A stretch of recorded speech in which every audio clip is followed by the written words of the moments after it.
El menú del día en M24. El plato principal. La entrevista. La semana pasada, el Instituto Cuesta Duarte y la Organización Internacional del Trabajo presentaron un informe sobre el impacto de la pandemia en el mercado de trabajo y la nueva ley de promoción de empleo en el país. Del documento surge que la pandemia impactó fuertemente sobre los principales indicadores del mercado de trabajo, determinando una fuerte caída del empleo que todavía está lejos de alcanzar los niveles previos a marzo del 2020. En este sentido, el estudio sostiene que hubo una pérdida de 44.000 empleos, sobre todo en el sector informal, y asegura que las mujeres, como las personas de menos de 25 años, fueron las más afectadas en términos de pérdida de empleo. Para conversar sobre esto estamos en comunicación con Bruno Giometti, economista, docente de la UDELAR e integrante del Instituto Cuesta Duarte. ¿Qué tal? Bienvenido al menú del día. Hola, muchas gracias por la llamada y bueno, un gusto hablar con ustedes y un saludo a toda la audiencia. Muchas gracias. Bueno, en términos generales, ¿cuál ha sido el impacto de la pandemia y las políticas que adoptó el gobierno en el mercado de trabajo, Giometti? Bueno, nosotros hicimos un análisis que está focalizado en el impacto específico en algunos sectores. Obviamente que el impacto, y esto viene siendo estudiado desde el año pasado por distintos investigadores o institutos, obviamente que el impacto ha sido generalizado y muy profundo. En el segundo trimestre del año pasado es el momento del mayor impacto que queda reflejado ahí en los gráficos que presentamos en el informe, y después se inicia un periodo de progresiva recuperación en el empleo, sobre todo en lo que resta, digamos, del año pasado, después del segundo trimestre, pero en lo que va de 2021, lo que podemos apreciar y colocamos ahí en el informe es que se visualiza un cierto estancamiento en la recuperación en un nivel de empleo general inferior al que teníamos antes de la pandemia. Esa es un poco la tendencia general, más allá de que, por ejemplo, el último dato que hay disponible para que salió hace unos pocos días, en el mes de agosto, muestra una tasa de empleo algo más alta que lo que se venía dando, digamos, en esa meseta de los meses anteriores, y bueno, quizá en los próximos meses asistamos a una recuperación un poco más acelerada del empleo o no, pero bueno, con los datos que tenemos hasta ahora, un poco el análisis conceptual que hacíamos era ese, un impacto muy profundo con la llegada de la pandemia, una progresiva recuperación del empleo en los siguientes meses y un nivel actual de empleo todavía inferior al que se tenía previo a la pandemia, que tampoco eran niveles de empleo satisfactorios. Recuerdo el propio gobierno al asumir, por ejemplo, planteaba como desafío incrementar los niveles de empleo que se consideraba que eran insuficientes o bajos, y bueno, ese es un poco el impacto generalizado. Nosotros, respecto de las políticas que formaba parte de tu pregunta, lo que hemos evaluado es que si bien se han hecho, ha habido iniciativas que podemos valorar por parte del gobierno para reactivar el empleo, para proteger el empleo, sobre todo lo que fue la prórroga del mecanismo del seguro de paro y la instalación de nuevos varias variantes en el mecanismo de seguro de desempleo, fueron insuficientes, y que hay algunos aspectos de la política económica que en realidad terminan yendo en contra de la recuperación más acelerada del empleo, como por ejemplo los recortes en la inversión pública que ha habido desde el inicio de este gobierno, digamos, y que conspiran contra algo que nosotros creemos que se podría dar, que es una recuperación más acelerada del empleo. No creemos tener la receta de cómo se genera empleo de calidad, pero creemos que ese es uno de los ángulos que debe revisarse, que no es un momento donde el Estado tenga que ahorrar, sino que tiene que, sobre todo, estimular y ser proactivo junto con el sector privado para generar más empleo. ¿Cuáles son entonces las proyecciones para lo que queda de este año en lo que tiene que ver con la tasa de desempleo por un lado y la tasa de empleo por otro? Bien, en realidad nosotros, en el caso de la tasa de desempleo, decimos que no está siendo un indicador totalmente fiable de lo que sucede en el mercado de trabajo.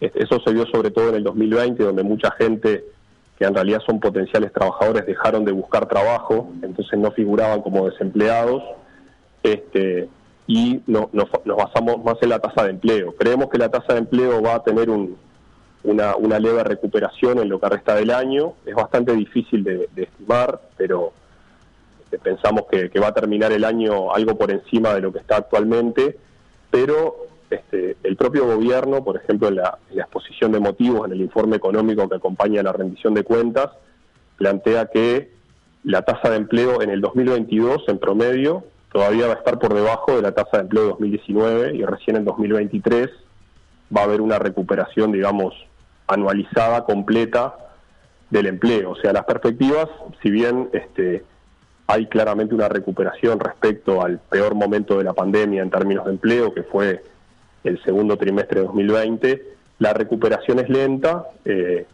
También está pasando, y nosotros lo vemos claramente, que hay sectores de la economía que están liderando, digamos, la recuperación económica, que no son intensivos en empleo o que no generan tanto empleo acorde al crecimiento que están teniendo. Por ejemplo, el agro es el caso más claro, pero también hay, en el caso de la industria manufacturera, por ejemplo, algo que también pudimos analizar, no en este informe, pero es parte del análisis, es que la industria, por ejemplo, está en niveles de producción en lo que va de 2021, un 4% por encima de los niveles de producción que tenían en 2019, y las horas trabajadas en la industria están un 8% por debajo. O sea, la industria recuperó en términos promedio de toda la industria sus niveles de producción y ya está por encima de la prepandemia, pero el trabajo está 8% por debajo. O sea, hay una recuperación donde la generación de empleo no va tan de la mano incluso con los niveles de recuperación de la economía, que tampoco es que sean muy acelerados, ¿no? Entonces, un poco la preocupación que vemos es esa, y creemos que tendría que haber más recursos, más iniciativas desde el sector público, que es el que puede desarrollar políticas para generar más empleo de calidad y recuperación más acelerada del empleo. Sabemos que no es sencillo, no tenemos la receta de cómo generar empleo, pero sí que hay que buscar entre todos las medidas para lograrlo. Por otra parte, las mujeres y los jóvenes menores de 25 años fueron los más afectados por la pandemia, ¿no? ¿Cuáles son los datos que evidencian esto? Sí, en realidad son sectores que ya antes de la pandemia tenían tasas de inserción en el mercado de trabajo peores que las del resto de los sectores de la población, claramente, sobre todo en el caso de los jóvenes, y obviamente las mujeres jóvenes, eso se cumple, digamos, doblemente, por partida doble. Claro. Pero lo que percibimos para los jóvenes, que es algo que nos impactó bastante en el análisis, es que las brechas se incrementaron de forma sustantiva, por lo menos en los primeros trimestres posteriores a la pandemia. En el caso de los jóvenes, por ejemplo, el empleo se desplomó en el segundo trimestre de 2020, lo mismo que en el conjunto de la población, pero después la recuperación ni siquiera se inició en el mismo ritmo que en los otros sectores. Y la tasa de desempleo subió mucho más en el caso de los jóvenes que en el resto de la población, cuando ya era mucho más alta. Y después otro elemento que encontramos también que nos llamó la atención es que, como en el global se destruyeron en el 2020 más empleos informales que empleos formales, se dio algo que en principio es bastante extraño, pero numéricamente tiene esa explicación, que es que la tasa de informalidad bajó en 2020. No porque se hayan creado puestos de trabajo formales, sino porque hubo destrucción de empleos informales en mayor magnitud que los formales. Entonces la proporción de informalidad bajó. Sin embargo, en los jóvenes siguió aumentando. O sea que podríamos decir que los jóvenes sufrieron doblemente los efectos económicos de la pandemia, porque tuvieron caída del empleo, o sea, destrucción de empleo, y además aumento de la informalidad. Por lo menos eso es lo que se percibe con los datos de el segundo, tercer y cuarto trimestre de 2020, que fue los que analizamos para los distintos tramos de edad. Y finalmente lo otro que estuvimos analizando es el tema de los ingresos. Nosotros ahí fijamos una barrera, digamos, en los 25.000 pesos líquidos, que entendemos que puede ser discutible o arbitraria, pero nos parecía una referencia de un ingreso mínimo, digamos, para considerar que una persona puede sostener un hogar, un conjunto de gastos básicos, y veíamos que un 69% de los jóvenes tienen ingresos laborales por menos de 25.000 pesos, y solo el 30% de los jóvenes que trabajan tienen ingresos superiores a esa franja, que es un nivel muy muy bajo, ¿no? Y eso es una proporción mucho más alta que en el resto de la población, que si bien también es un porcentaje alto, es un poco más del 40%. Esto no es algo que haya aparecido con la pandemia, digamos, estructuralmente los ingresos de los jóvenes son más bajos que los de las personas de más edad, por distintas razones, pero en la pandemia esto se agudizó, además porque los ingresos en general cayeron. Claro. Entonces, aquellos que tienen ingresos ya que son más bajos desde el inicio, están, digamos, más cerca con el agua más al cuello y con mayores perjuicios. De alguna forma, estos datos avalan una distribución del ingreso que es cada vez más regresiva, Giommetti. Sí, en realidad nosotros, en cuanto al salario y las distintas formas de apropiación del ingreso laboral, lo que vimos es que hay una caída en el 2020 importante, junto con una caída del empleo, o sea, hay una caída de la masa salarial general, y lo que vemos es que en el 2021, en realidad la recuperación económica se está dando de forma más acelerada que la recuperación de los ingresos salariales. O sea, en el 2021 se va a generar una brecha entre, digamos, los ingresos del capital, que están sobre todo en algunos sectores, en una fase de crecimiento bastante rápida, y los ingresos de los trabajadores, que todavía en 2021 están en caída, y recién, en el mejor de los casos, empezarán a recuperarse el año que viene. A la interna de la clase trabajadora, digamos, también se pueden generar situaciones de mayor desigualdad, porque aquellos sectores que capaz que son de ingresos relativamente bajos, tuvieron, en algunos casos, por ejemplo, pérdidas de salario mayores que otros sectores.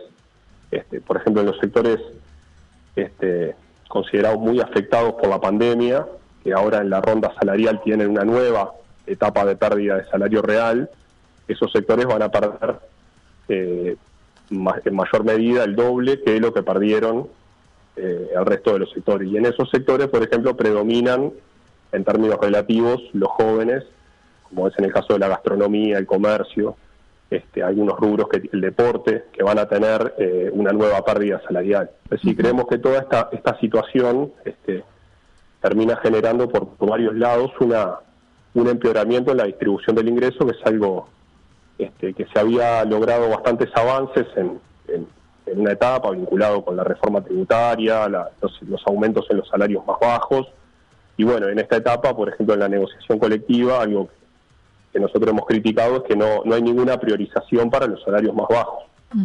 De hecho, los trabajadores de microempresas, que son los que en general tienen salarios más bajos, tienen una pauta salarial que es peor que la que tienen los trabajadores de empresas que no son microempresas. Entonces hay una política salarial que no está contemplando que existen salarios muy bajos, y que el problema del empleo no pasa por mantener esos salarios a la baja. En realidad la generación de empleo pasa por otro lado. Esa es nuestra interpretación, pasa por aumentar la inversión privada y pública, por la calificación de los trabajadores, y no por permitir que alguien que trabaja en un sector que el laudo son 25.000 pesos lo puedan contratar por 23.000 pesos.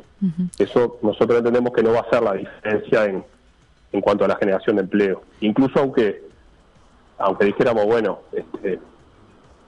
eso va a conseguir resultados, tampoco sería deseable, porque sería construir empleo a costa de la degradación de la calidad de vida de los trabajadores, pero incluso consideramos que ni siquiera daría resultado porque la generación de empleo va por otro lado. Giommetti, ¿qué políticas se deberían tomar en los consejos de salarios para atender esta realidad? Bueno, en realidad en los consejos de salarios se discuten muchas cosas, algunas vinculadas con el salario, que obviamente en esta etapa están bastante en el centro, porque todos los sectores están buscando ver cómo recuperan 4 o 5 puntos de salario que se perdieron el año pasado, pero también se pueden discutir temas de empleo. Ahí nosotros creemos que hay políticas que se pueden hacer algunas que son sectoriales, otras que son más generales. Nosotros las políticas de carácter general las hemos planteado, por ejemplo, en la plataforma del paro de 17 de junio, hubo un desarrollo muy importante de la plataforma en cuanto a política de empleo. Planteamos ahí el tema de la inversión pública, de jerarquizar el rol del INEFOP, planteamos el tema de las compras públicas. Hay una serie de mecanismos que, sin ser una varita mágica que resuelven el tema del empleo, podrían aportar a mover la puja para ese lado. Después, en los distintos sectores, ahí los trabajadores y los empleadores, que son los que conocen el proceso de trabajo, los que conocen el asunto en concreto, digamos, pueden generar distintas alternativas de acuerdo que permitan proteger los puestos de trabajo. Por ejemplo, una alternativa puede ser, acordar entre los trabajadores y los empresarios que no haya despidos, no haya reestructuras en las empresas, y que se apele en todo caso a otros mecanismos como la reducción de la jornada laboral, el envío rotativo al seguro de paro, o sea, mecanismos que sean de acuerdo, que permitan a ambas partes conseguir el objetivo que se plantean, y que permitan proteger el empleo, que es siempre para los trabajadores el concepto principal. Ahí lo principal es dejar que la negociación se produzca, se desarrolle, y buscar las fórmulas de acuerdo. Creemos que es posible. A veces las empresas tienen una idea un poco de tratar de evitar cualquier regulación que les permita su libertad de empresa, pero nosotros creemos que para un beneficio colectivo de toda la sociedad, capaz que una buena medida es que, por ejemplo, las empresas se puedan poner de acuerdo con los trabajadores en que en una determinada etapa no va a haber reestructuras o no va a haber determinadas medidas que puedan generar pérdida de puestos de trabajo, y a cambio generar alguna alternativa que pueda ser beneficiosa para todos. Bruno Giometti, economista, docente de la UDELAR, integrante del Instituto Cuesta Duarte, gracias por tu paso aquí en el Menú del Día. Bueno, muchas gracias a ustedes y hasta la próxima. Un abrazo. Un abrazo. 97.9 FM Montevideo. 102.5 FM Maldonado. Escucha distinto.